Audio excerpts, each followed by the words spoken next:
அதே கடுப்படியில் இன்றைக்கி ஹெல்த்தியான கோவக்காய் சட்னி எப்படி பண்ணுறதுன்னு பார்ப்போம் வாங்க. ரொம்ப ரொம்ப டேஸ்டியாகவும் இருக்கும், அவ்வளோ ஹெல்த்தி நம்மளுக்கு. வாங்க அந்த சட்னி பண்ணுவோம். அக்கா இதில் ஒரு 5 கோவக்காய் எடுத்து 6 கோவக்காய் இருக்குது, அலசிட்டு வந்திருக்கிறேன். இதை வந்து நம்ம நீட்டு வாக்கில் மெலிசாக கட் பண்ணிக்கணும். ரவுண்டு நீட்டு எப்படினாலும் கட் பண்ணிக்கலாம். இப்போ அக்கா கட் பண்ணிட்டுவேன். அவ்வளோதான், கோவக்காய் நல்லா அலசிட்டு அக்கா இப்போ நீட்டு வாக்கில் நறுக்கி வச்சுருக்கேன். நீங்கள் ரவுண்டாக கூட கட் பண்ணி வச்சுக்கோங்க. ஒரு 5 காஞ்ச மிளகா எடுத்திருக்கேன். காரத்துக்கு ஏற்ற மாதிரி உங்களுக்கு ஏற்ற மாதிரி காரம் வச்சுக்கோங்க. இது அக்கா காரம் ஓகே. இது ஒரு மீடியம் சைஸு பெரிய வெங்காயம் கட் பண்ணி வச்சுருக்கிறேன். இப்போ நம்ம சட்னிக்கு செய்ய ஆரம்பிப்போம். இப்போ ஒரு வடை சட்டி அக்கா அடுப்பில் காய வச்சுருக்கேன். கொஞ்சமாக சட்னி செய்கிறதுனால சின்ன சட்டியை தான் காய வச்சுருக்கிறேன். இது கோவக்காய் அவ்வளோ நல்லதுப்பா. கொஞ்சமாக ஆயில் ஊற்றிப்போம். ஒரு 2 ஸ்பூன் இருக்கும் ஆயில்.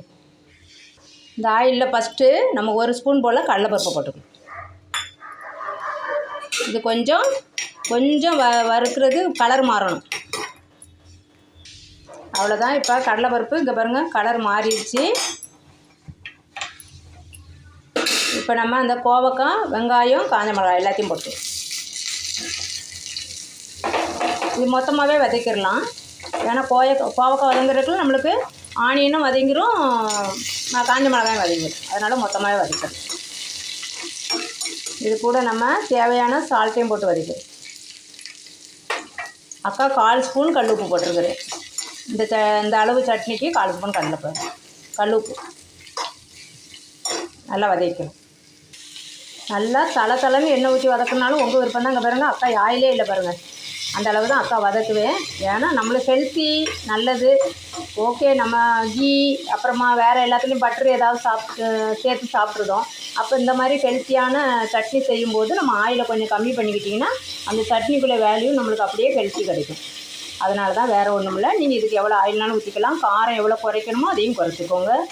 இப்போ அக்காவுக்கு இது வந்து எங்கள் வீட்டில் இந்த காரம் நல்லா டேஸ்டியாக இருக்கும். காரத்துக்கும் அந்த ஆனியனு சேர்த்து அரைக்கும் போது காரம் அவ்வளோவா தெரியாது. நல்லா வதக்கிக்கலாம்.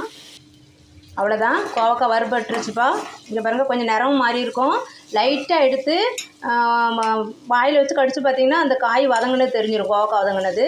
இப்போ வதங்கிருச்சு அக்காவுக்கு. இங்கே பாருங்கள் நிறம் கொஞ்சம் மாறி இருக்குது, நல்லா வதங்கிருச்சு. அவ்வளோதான், இது இப்படியே கொஞ்சம் ஆற வச்சிடலாம். நம்ம கோவக்காய் சட்னிப்பா தாளிக்காமையும் சாப்பிட்லாம். இப்போ அக்கா ஆற வச்சு அரைச்சிட்டு வந்துட்டேன். சட்னி பார்த்துக்கு அரைச்சி தாளிக்காமல் அப்படியே போட்டு நம்ம பரட்டி சாப்பிட்டா ரொம்ப ரொம்ப ரொம்ப டேஸ்டியாக இருக்கும். நீங்கள் சப்பாத்தி, பூரி, இட்லி, தோசை எல்லாத்துக்குமே தொட்டுக்கலாம். ரைஸில் போட்டு சுடு சாதத்தில் அப்படியே போட்டு பரட்டி ஒரு உருண்டை சாப்பிட்டாலும் போதும். கோவக்காய் எவ்வளோ நல்லதுங்கிறது உங்களுக்கு தெரியும் எல்லாருக்கும். இப்போ யூடியூப்பில் சர்ச் பண்ணால் நம்மளுக்கு எந்த காய் என்னெல்லாம் நல்லதுங்கிறது வந்துடுது. யாரும் நம்ம எக்ஸ்ப்ளனேஷன் கொடுக்க வேண்டியதே இல்லைப்பா.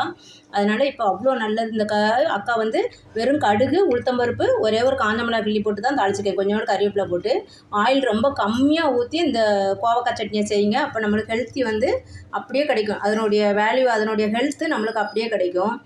இது செஞ்சு பார்த்துட்டு அக்கா கமெண்டில் சொல்லுங்கள். அக்கா இதோட 25th சட்னி செஞ்சு போட்டிருக்கிறேன் ரதிய காடுபடியில். நீங்கள் எல்லா சட்னியும் நீங்கள் செஞ்சு டேஸ்ட்டு பார்த்துட்டு அக்கா கமெண்டில் சொல்லுங்கள். கமெண்டில் நீங்கள் சொல்ல தான் அக்காவுக்கு வந்து ரொம்ப சந்தோஷமாக இருக்கும். அடுத்து என்ன செய்யலாம், என்னுடைய சப்ஸ்கிரைபர், என்னுடைய வியூஸுக்கெலாம் அப்படின்னு சொல்லி அக்கா நீங்கள் கொடுக்குற அந்த ஆதரவு தான் அக்காவுக்கு ரொம்ப ரொம்ப ரொம்ப சந்தோஷமாக இருக்கும். செஞ்சு பார்த்துட்டு அக்கா கமெண்டில் சொல்லுங்கள். தேங்க்யூ.